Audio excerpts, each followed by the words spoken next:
아까 시간에 이어서 현행 발문의 문제점 조금 더 말씀드리겠습니다. 우리가 무엇이 문제점인가를 알아야 고칠 수가 있지 않겠습니까? 자, 여섯 번째는 이런 거 있습니다. 어린이 각자의 문제 해결력에 개인차가 있다 이 말이죠. 근데 그것을 불고해버렸다. 고려를 안 했다 이 말이에요. 개인차를 불고하고 하나의 발문을 전원에게 던지고 전원에게 응답을 하라고 강요했다 이거 말이에요. 그러니까 또 하나 얼른 예를 들자면은 우리의 수업이 비유가 적절할지 못할지 모르겠습니다만 지금 여기 유리관이 있습니다. 여기에 유리공이 들어 있습니다. 이것을 집어내라 이것입니다. 어렵겠죠. 이것을 집어낸다고 하는 것은 상당히 어렵지 않겠습니까? 그러면은 이 가능한 몇몇 어린이가 이걸 집어낼 수 있을 것입니다. 그래서 수업은 그렇게 해서 끝나본다고 말이죠. 그래서는 안 되겠다. 그럼 어떻게? 결국에 가서는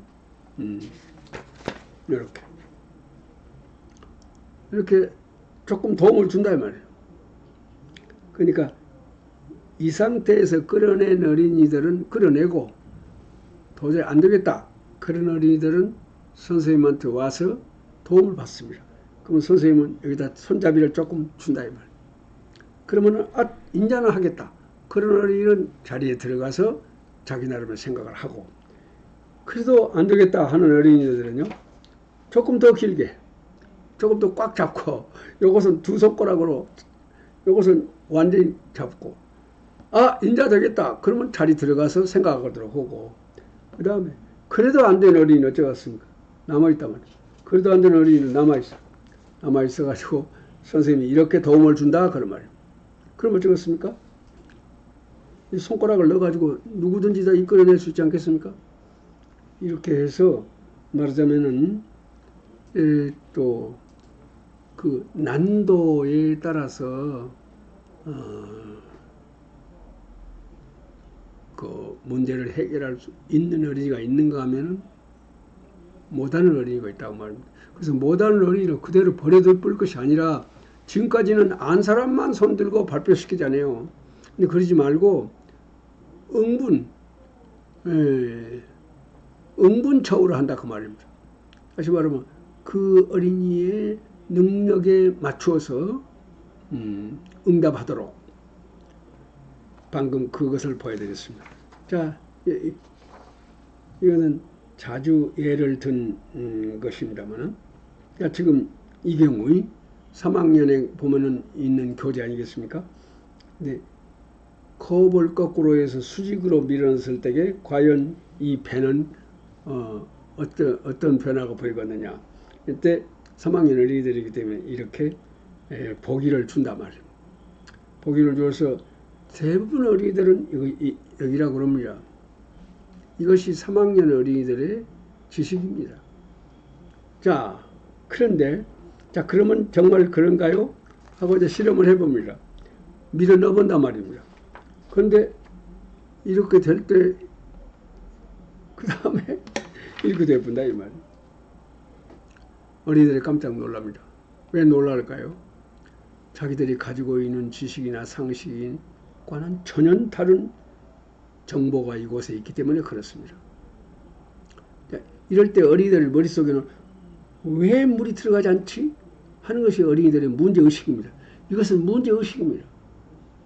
어린이들은 이 문제의식을 갖도록 하기 위해서 이런 장치를 한 것입니다. 이것이 어린이로 하여금 문제의식을 갖도록 하는 장치였었습니다. 이런 장치를 함으로써 어린이들은 영락없이 묻는 주체로 전환이 되어버렸습니다. 그야말로 철저하게 묻는 주체가 됐습니다. 왜 그렇게 철저하게 묻는 주체로 됐을까요? 자기들이 가지고 있는 지식이 완전히 전복되어 버렸기 때문에.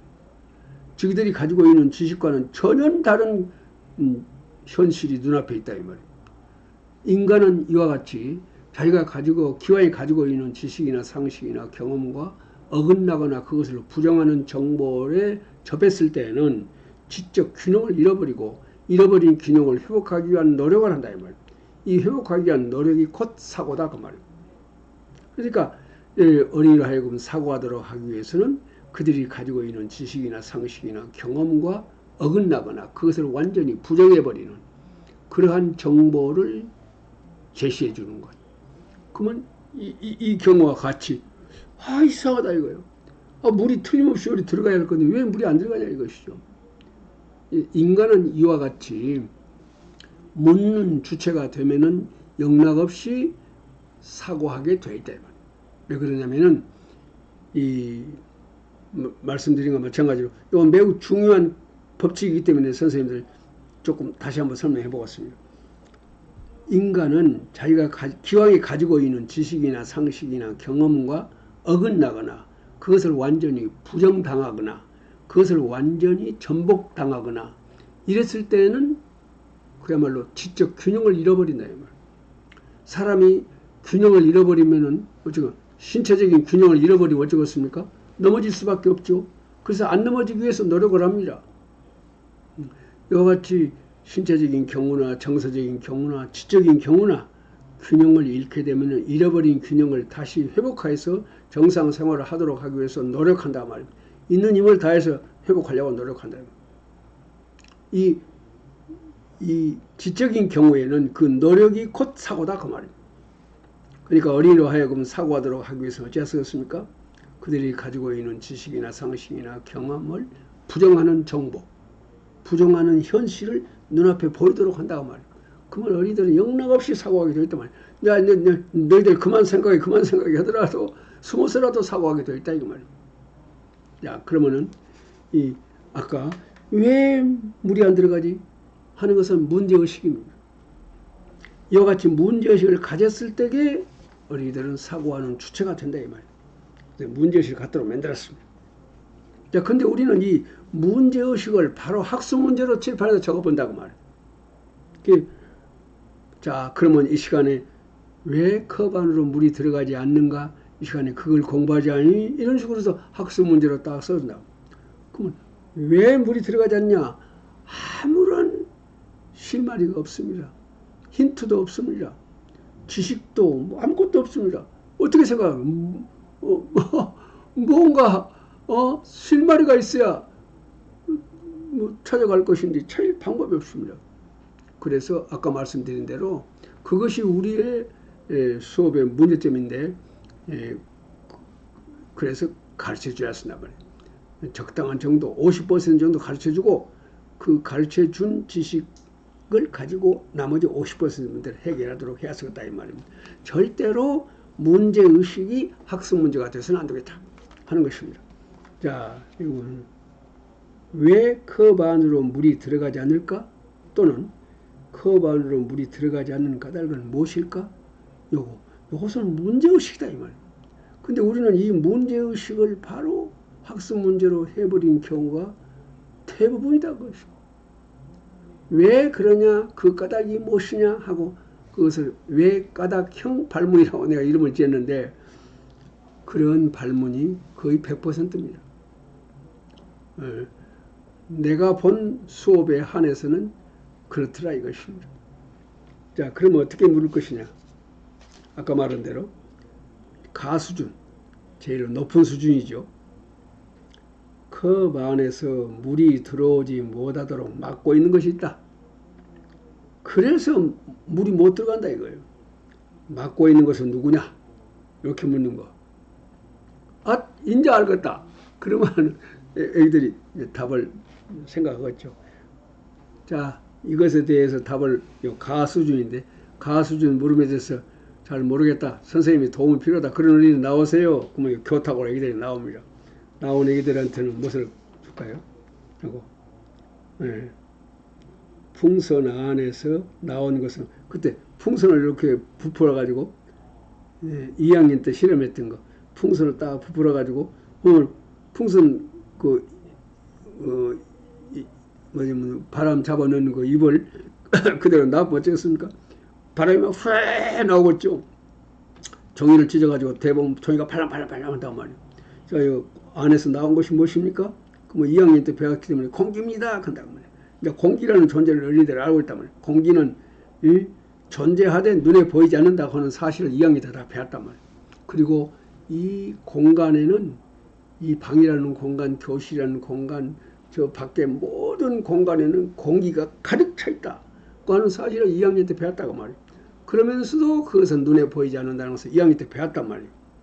그런데 그것을 잊어버린 어린이들은 지금 그 컵 안에 공기가 들어있다고 하는 사실을 미처 못 생각했단 말이에요. 그래서 그런 어린이들이 지금 나온 건 아니겠습니까?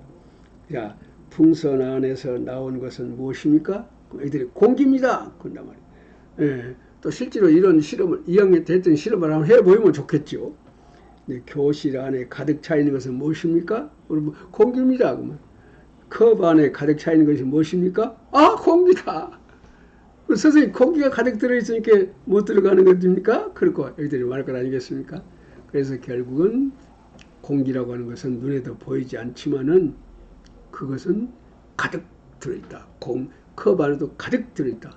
그래서 못 들어간다. 이런 것을 어린이들이 알게 된다. 이렇게 해서 어린이들이 컵 안에 공기가 가득 들어있어 못 들어간구나 하는 걸 알아서 들어갔습니까? 아까 도대체 어째서 못 들어가냐 하는 것으로 그야말로 100% 물음을 가지고 있었는데 해결되어버렸단 말이에요. 얼마나 시원하겠습니까? 얼마나 기쁘겠습니까? 이것이 지적 희열이다 그 말이에요. 알게 된, 몰랐던 것을 알게 된 기쁨, 이것을 지적 희열이라고 한다. 지적 희열을 어린이들이 느꼈을 때에 공부 재밌다. 학교 오니 정말 이렇게 공부가 재밌다. 지적 희열을 느끼면 어린이들은 공부가 재밌다고 하는 거. 그러니까 우리 선생님들은 어린이들에게 지적 희열을 느끼게 하는 일, 이것이 교사가 할 일이다 말이에요. 그러하기 위해서는 어찌하겠습니까? 지금 그 얘기하고 있습니다. 그러니까 가령 어떤 선생님이 여러분들에게 강의를 한다고 그래가지고 선생님들 여러분들, 교사 여러분들 어린이들한테 지적 희열을 느끼게 해야 됩니다. 그래야 애기들이 공부를 잘합니다. 그래야 애기들이 학교 오는 재미를 느낍니다. 선생님들 아시겠습니까? 어린이들한테 지적 희열을 느끼도록 하십시오. 이렇게 했다고 하면 그 말이 맞기는 맞다. 그런데 무엇이 옳습니까? 그렇다면 지적 희열을 어떻게 느끼게 할 것입니까? 지적 희열을 느끼게 하는 방법을 가르쳐 주세요. 바로 그 말이 나올 것 아니겠습니까? 그 지금 여러분들이 듣고 있는 강의 가운데서 지적 희열이 치솟아 오르도록 전 깊은 내부에서 지적 희열이 치솟아 오르도록 하는 방법을 가르쳐주는 강사가 몇 사람이나 있었습니까? 이것이 우리 70년 동안 우리 수업을 제자리 걸음하게 한 요인이 있는 것입니다. 하여튼 발문을 잘해왔습니다. 발문을 잘해야 어린이들이 사고합니다. 이렇게 했다가 뭐 어쩌겠습니까? 발문 잘하게 수업할 수 있겠습니까? 발문 잘하는 방법을 가르쳐줘야죠. 어떻게 했을 때 어린이들을 묻는 주체로 전환시킬 수 있겠는가? 어떻게 발문하면 되는가? 그 방법을 가르쳐 주세요. 하고 선생님들은 요청해야 될 것입니다. 예전에 제가 교사로 있을 때 그랬습니다. 그때는 연구 발표를 하면은 교육부에서 높은 어른들이 오셔가지고는 다 그럽니다. 하여튼 어린이들을 막 의욕이 충만하도록 그러고 가르쳐야 됩니다. 뭐 합니다. 많이 합니다. 그야말로 이론이죠. 이론. 그런 것은 100번을 가르쳐줘 왔다. 당연히 이렇게 해야 된다고 하는 것이 무엇입니까? 당위론이야. 당위. 마땅히 이렇게 해야 된다고 하는, 마땅히 발문을 잘해야 된다 하는 거, 이것은 당위론입니다. 당위론은 100번 말해도 100번 머릿속에 외워둬도 방법을 모르면은 알 수가 없다 이 말이에요. 그래서 우리 수업이 70년 동안 제자리 걸음을 했던 것이 무엇입니까? 이 당위론만 얘기를 하고 그 당위론을 실제로 구현할 수 있는 방법에 대한 지도는 안 했다. 그런 것을 가르쳐주지 않았다 이 말입니다. 이것이 우리의 큰 문제점 하나라고 생각이 드는 것입니다. 자, 그 다음에 또 지금까지 말씀드린 것이 뭐냐 그러면은 문제점이었습니다. 현행 우리 수업이 가지고 있는 발문의 문제점이었습니다. 자, 이번에는 그러면은 이런 문제점을 해소하고 발문을 어떻게 할 것인가. 네, 발문을 잘하기 위한 법칙이 있습니다. 그 법칙대로 발문하면은 영락없이 그야말로 사고하는 능동적 주체로 모든 어린이들을 만들 수가 있다. 자, 그러면 첫 번째부터 말씀드려 보겠습니다. 자, 발문의 법칙. 첫째, 직접적, 직선적으로 묻지 말고 간접적, 우회적으로 묻는다. 상당히 추상적인 말이죠. 구체적으로 좀 설명을 해드려 보겠습니다. 자, 여기 보면은 4학년 과학교과서에 보면은 식물이 자라는데 필요한 조건을 알아봅시다. 그래서 이런 학습이 전개되고 있습니다. 여기 보면은 식물이 자라는데 필요한 조건이 무엇이겠습니까? 결국은 가장 중요한 것은 햇빛이지요. 그 다음에 물도 있고 뭐 여러 가지가 다 있다고 말이에요. 여기서는 그런 것을 지금 공부를 할 것입니다. 자, 그러면 있어서 이 학습을 하면서 직접적으로 묻는 것은 식물이 자라는데 필요한 조건을 알아봅시다. 그래가지고 직접적인 물은 뭐지? 식물이 잘 자라기 위해서는 어떤 조건이 갖춰져야 할까요? 하고 이거 뭐입니까? 이거는 그야말로 100% 묻기만 하고 있죠. 하나도 아까 같이 단서도 실마리도 힌트도 전혀 주고 있지 않습니다. 그래서 어린이들은 사고할 수가 없습니다. 그럼 어쩔 것이냐? 이렇게 하면 어쩌겠습니까? 교실 창가에서 나팔꽃이 싱싱하게 자라고 있었습니다. 어느 날 누군가가 가져가 버렸습니다. 용케 2일 후에 찾아왔습니다. 그런데 완전히 시들어 있었습니다. 어떻게 시들어 있었냐 하면은 이렇게 잘 자라던 것이 이렇게 시들어 있었다고 말이에요. 이틀 뒤에 찾았는데 그래서 자, 그동안 어디에 놓여 있었을까요? 하고 묻는 거예요. 이것이 물음. 그동안 어디에 놓여 있을까요? 어디에 놓여 있으면 저렇게 시들어 버릴까요? 하는 겁니다. 이것은 아까 가령 무엇입니까?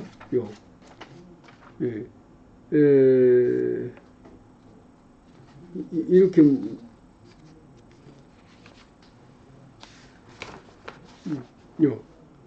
식물이 잘 자라기 위해서 어떤 조건을 갖춰야 될까요? 이것과는 전혀 다르죠. 이래갖고는 어린이들은 생각할 수가 없단 말이에요. 그런데 절반 정도 가르쳐주고 그 가르쳐준 지식을 가지고 나머지 절반을 사고하게 만든다 이 말이에요. 자, 무엇이냐? 여기 보면은 시들어져 있다. 시들어져 버려. 근데 좀 더 어린이들을 재밌게 하기 위해서 어찌 쓰였습니까? 이렇게 교실 창가에서 나팔꽃이 싱싱하게 자라고 있었습니다. 어느 날 누군가가 가져가 버렸습니다. 용케 2일 후에 찾아왔습니다. 그런데 완전히 시들어 있었습니다. 이와 같이 극적 장면을 어린이들에게 제시하면 어쩌겠습니까? 좀 더 재밌지 않겠습니까? 평범하지 아니하고 어린이들 호기심 갖기 좋도록. 그래서 결국은 찾아냈는데 그동안에 어디에 있었을까요? 2분 동안 생각을 10자 이내로 쓰세요. 다 썼으면 짝꿍과 기록물을 바꾸어 검토하시고 가지고 나오세요 한다든지 이러한 거 후속 조치. 그러니까 답을 썼으면은 반드시 기록을 시켜야 쓴단 말이에요. 각자의 생각을 마련해서 그것을 기록해라 이것이. 기록한다는 것은 표현력을 기르는 일도 되지요. 기록.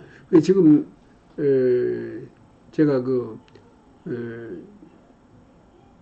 초청을 받아가지고 수업을 할 때는 말하자면은 반드시 수업이 끝난 다음에는 그러니까 어린이들을 내가 데리고 실제로 수업을 하죠.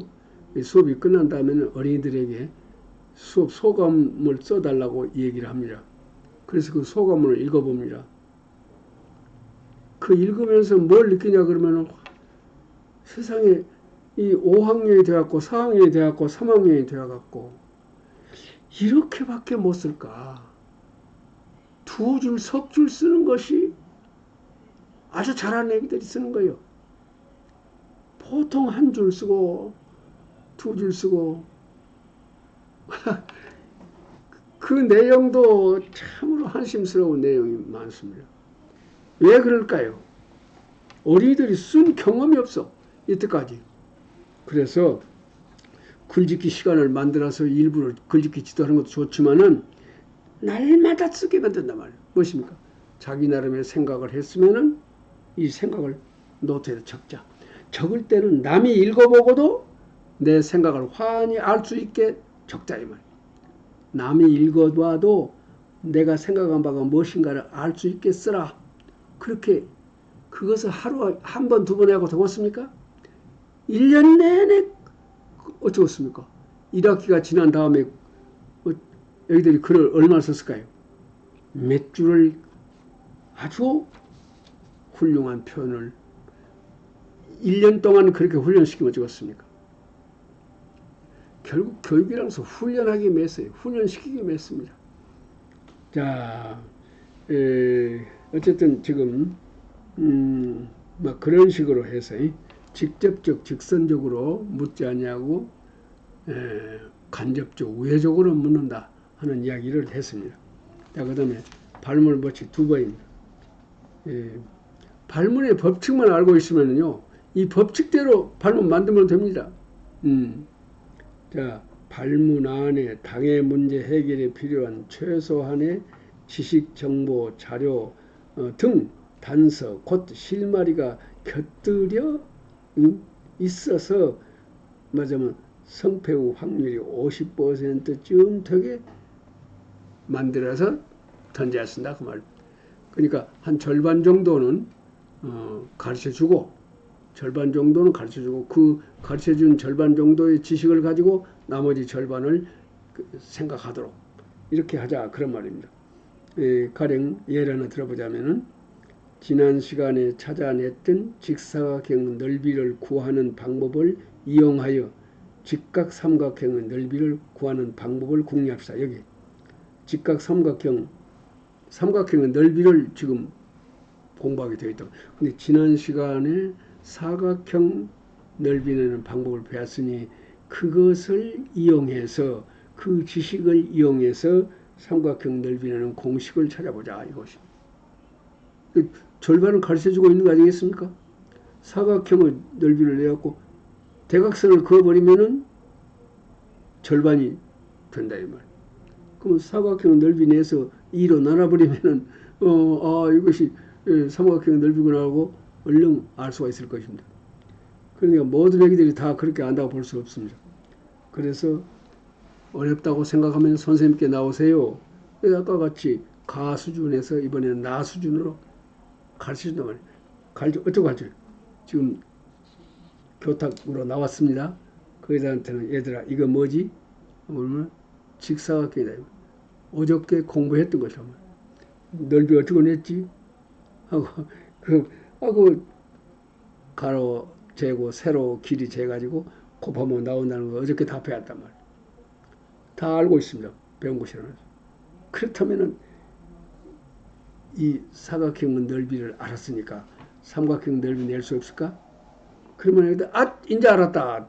이렇게 하면 삼각형이라고 하는 거예요. 그리고 자리에 들어가서 사각형 넓이를 내서 2로 나누는 계산을 할 것입니다. 그래도 남아있는 어린이들이 있습니다. 그 애들은 좀 더 많이 가르쳐줘. 좀 더 많이 가르쳐줘. 어떻게 가르쳐 줄까요? 얘들아, 지금 이것을 대각선을 그어봐라. 그럼 애기들이 대각선을 딱 건다. 어떻게 됐지? 말하자면은 도형이 몇 개의 도형이 됐냐? 네모라는 말하자면 사각형이라고 하는 하나의 도형이 삼각형이라고 하는 두 개의 도형을 만들어 버렸다가 대각선을 그음으로써 자, 대각선을 그음으로써 두 개의 도형이 됐는데 그 두 개의 도형은 이름이 무엇이지? 뭐 삼각형. 그러면은 자, 어떻게 니기들은 지금 요 직사각형은 넓이내는 방법 알지 않냐? 가로 곱하기 세로.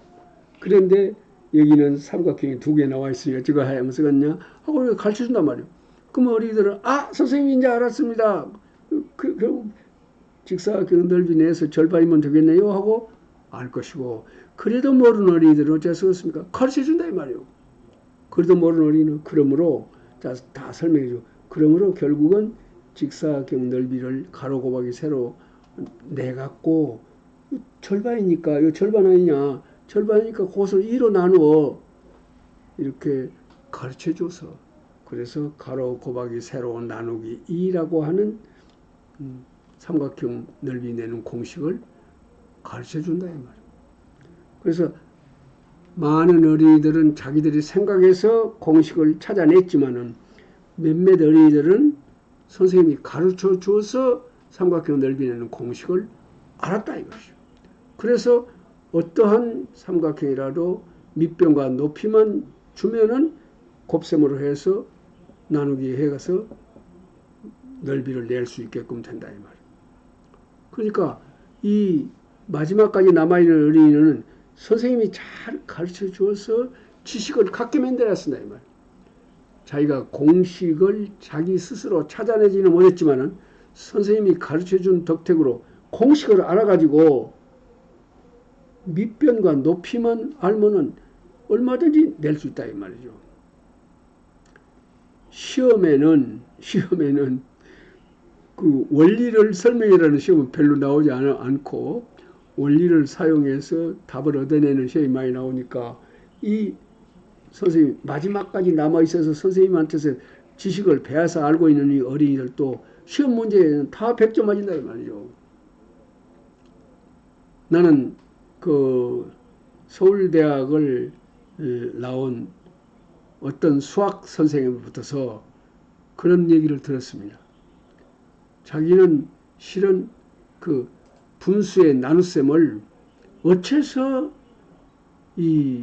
말하자면은 나눗수를 역수로 곱해가지고 역수로 만들어갖고 곱하는가, 이걸 몰랐다 이것이죠. 그런데 나중에 중학교 2학년 때 그것을 알았다. 그래도 나는 지금 고등학교 수학 선생을 하고 있다 이것입니다. 어째서 그는 이 공식을 알았다 이것이죠.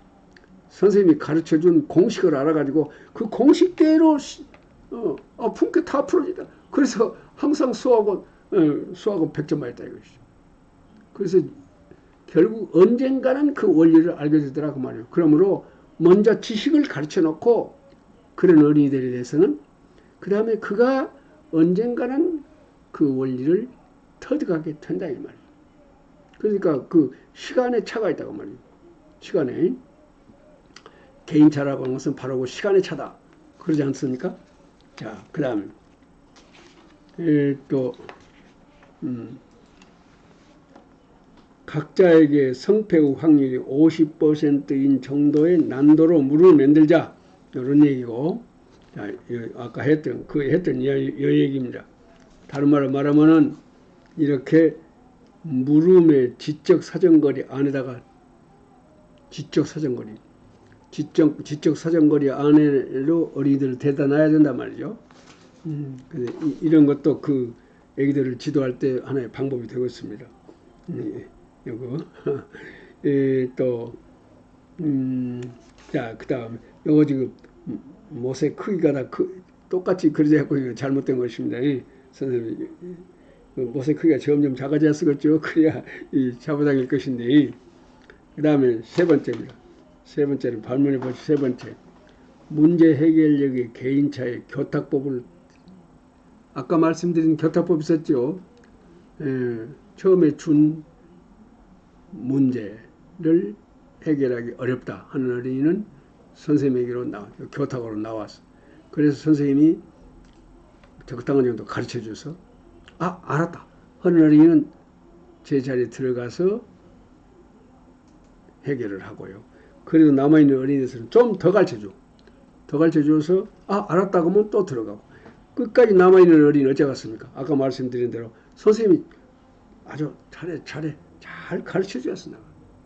그래서 알도록 하는 거예요. 이것이 교탁법이라고 그럽니다. 그래서 이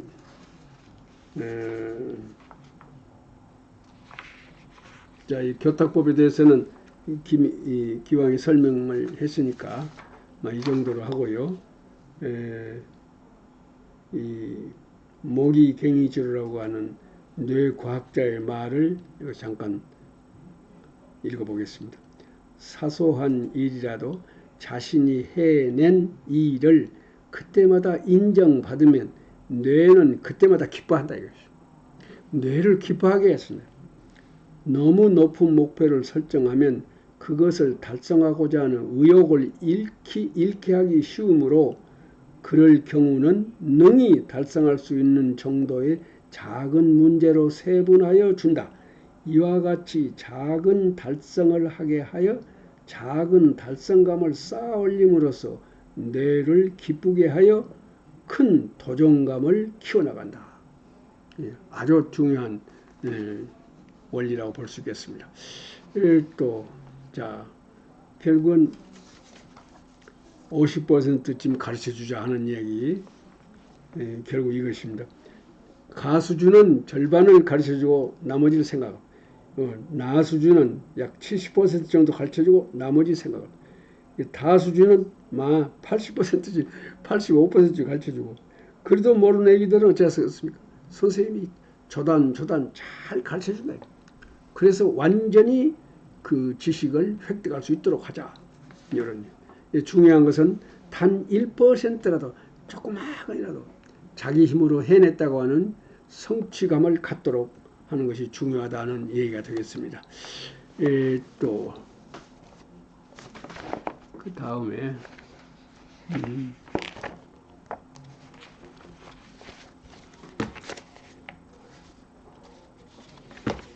자,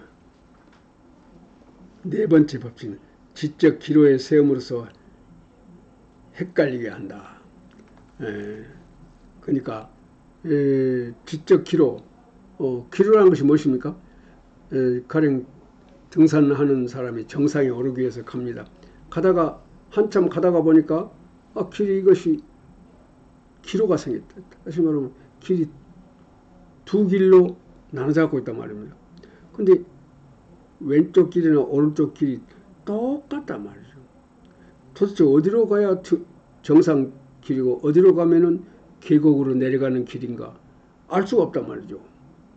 이럴 때게 기로라고 그러죠. 근데 사람은 기로에 섰을 때에 사고한단 말이에요. 어디로 가야 정상으로 가느냐 하고 자기가 가지고 있는 등산에 관한 모든 지식을 종합적으로 활용해서 생각한다. 이것을 기로사고라 한다고 합니다. 그러므로 어린이로 하여금 스스로 사고하도록 만들기 위해서는 어린이들을 지적 기로에 세우라 하는 법칙입니다. 그러면 어린이들 영락없이 사고한다고 합니다. 어떻게 어린이를 사고하게 할 것이냐. 사고하게 하는 것이 교사의 역할이다. 만날 해봤자 소용없단 말이에요. 어떤 방법이 있는가. 이것을 알아야 합니다. 그 방법의 하나가 기로에 세우라. 어린이들을 지적 기로에 세우라. 그러면 영락없이 사고한다 이것입니다. 이것에 대한 예를 하나 들어보자면은 시간이 조금 이것은 드는 설명이기 때문에 간단히 말하겠습니다. 6학년 국어 교과서에 나와 있는 문학교재입니다. 이게 보면은 밤길, 그야말로 눈이 펄펄 내리는 어두운 밤길을 산길을 간다고 말이죠. 산꼭에 넘어서 저쪽 마을로 가기 위해서 두 사람이 갑니다. 한참 가다 보니까 눈 속에서 무엇이 움직인단 말이에요. 가서 보니까 어떤 노인이 넘어져 가지고 이제 그야말로 생사 갈림길에가 있습니다. 그 두 사람이 거기서요. 자, 어떤 한 사람이 그럽니다. 어이 친구, 이 노인을 우리가 업고 가세. 그러니까 그 친구 하나가 뭐라 그럽니까? 가만히 생각해 봅니다. 생각해 보다가 어쩌겠습니까? 나는 그럴 수 없다. 어찌 그러냐면은 이 노인은 어차피 지금 죽기 직전이단 말이에요. 죽은 사람을 우리가 죽을 수밖에 없는 사람을 업고 가다가 결국 우리도 죽을 수가 있다. 지금 이 길 그냥 이렇게 아무것도 안 갖고 가기도 힘든 더군다나 이 노인을 말이요 업고 간다고 하는 거 이것은 도저히 불가능한 일이다. 그러면 나는 못하겠다. 이렇게 해서 그는 혼자 가버립니다. 이런 이야기가 6학년 교과서에 나와 있습니다. 이 문학교재 참 좋은 문학교재인데요. 결국은 이럴 때에 어찌하겠습니까? 아까 말씀드린 대로 지적 기로에 세우는 것입니다. 그러니까 이 아까 제안을 한 이 사람도 자기 혼자서는 자, 이 노인을 정말 얻고 갈 거나? 얻고 갔댔자 결국 죽을 수도 있단 말이야. 그러다가 나도 죽을 수도 있다. 지금 혼자 가는 것도 이게 죽을 똥말똥한데 갈 똥말똥하는데 더군다나 이 사람 얻고 간다고 하는 것이 이것은 어려운 일이라고 하는 것을 생각하면서 그래도 안 된다. 그래도 얻고 가야 쓴다. 같이 죽는 나이 때 얻고 가야 된다. 이런 판단을 했을 것 아니겠습니까? 근데 아까 그 사람은 그와 반대되는 판단을 했다 이 말입니다. 그래서 결국에 가서는 아까 말씀드린 대로 지적 기로에 세워라 그 말입니다. 그래야 인간은 사고한다. 그러니까 이 두 인간은 결국은 할 것인가 안 할 것인가 이 기로에 서서 생각 끝에 나는 한다. 어떤 하나는 나는 안 한다. 이렇게 해서 지적 기로에 세웠을 때에 인간은 사고한다. 그런 얘기입니다. 이것은 문학에서는 이런 거 많이 나오잖아요. 그 사람을 말입니다. 어떤 그런 기로에 세워가지고 판단하게 만드는 것. 그렇게 해서 인간이 도대체 무엇이냐. 이 사람이 둘 다 그랬을 거예요. 이것은 당연히 살아있는 이 사람이니까 그대로 버리고 가서는 안 된단 말이에요. 우리가 인간인 한 가치가 쓴다. 이렇게 생각했을 거예요. 그러나 한편으로서도 그러다가는 나도 죽을 수도 있단 말이에요. 이렇게 해서 기로에 서서 생각할 것입니다. 그래서 결국 인간이라고 해서 이와 같이 결국 두 가지 기로에 서서 고민하는 존재다. 이런 거. 막 그런 거 문학적 막 학습을 시키기 위해서 있는 것이라고 생각합니다. 결국 인간이라고 하는 것은 그야말로 이 이율배반적인 양가 감정을 가지고 있다고 하고 문학하는 사람들이 잘 말을 합니다. 뭐 야누스적 양명성을 가지고 있느니 그런 말을 하는데 결국 이 교재는 지금 그것을 그래서 그 인간이라는 무엇이냐 인간은 이와 같이 이면성을 가지고 있다 하는 것을 지금 교육하기 위해서 그런 것이 있다고 생각합니다. 자, 시간이 없어서 이것을 자세한 설명을 드릴 수가 없어서 그대로 그냥 막 넘어갑니다.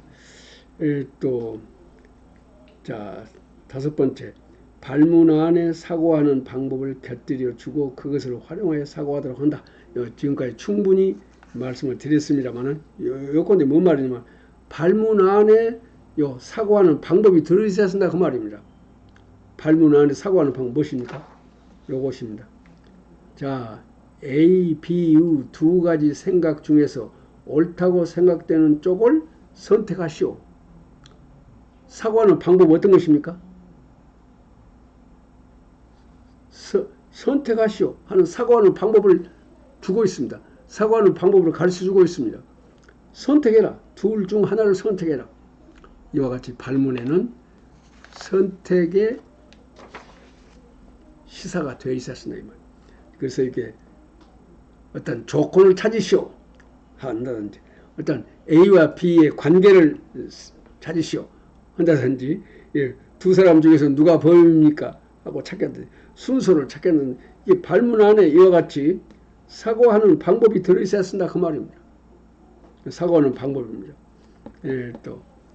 사고하는 방법에 대해서 뭐 이것뿐만 아니겠습니다만 일단 가장 중요한 거 몇 가지를 생각해 봤습니다. 그 다음에는 한 점으로 한정하여 묻는다. 가령 이것도 4학년 국어 교과서에 있는 문학교재 중에서 만든 발문입니다만, 유진이는 운동장가의 의자에 홀로 앉아 무엇을 생각하였을까요? 이게 유진이는 운동장가의 의자에 혼자 앉아서 뭘 생각했겠냐 그 말입니다. 자, 이렇게 생각하는 거다. 이렇게 발문한 거다고. 유진이는 운동장가의 의자에 홀로 앉아 어머니께서 오시지 않으신 일에 대하여 어떤 생각을 하였을까요? 하고, 어느 쪽이 좀 더 한정하고 있습니까? 당연히 B번이죠.